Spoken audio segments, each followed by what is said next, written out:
So ito mga bossing, papasilip ko sa inyo itong speedy clutch kit ni Pitts Bike. Sa mga hindi pa nakakaalam, meron tayong sandblasting bale at saka carbon assembly na clutch lining. So sa mga dragging dyan or gustong subukan yung performance nito, ito, speedy clutch kit mga bossing. Ito siya mga boss. Ito yung kanyang bell. Sandblasting yan mga bossing. Lighten. Sandblasting bell.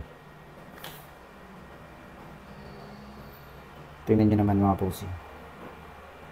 Yan.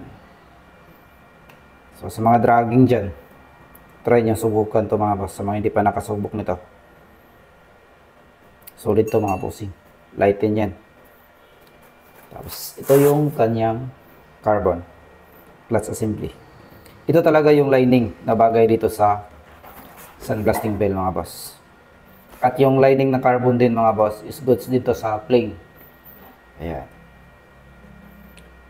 So, Pitts Bike yan mga bossing ha. Hindi yan basta-basta mga boss. Pitts Bike. Ayan mga bossing, abang sa mga paparating ko na parts para sa ating mga motor. Ayan, sandblasting bell, lighten, carbon.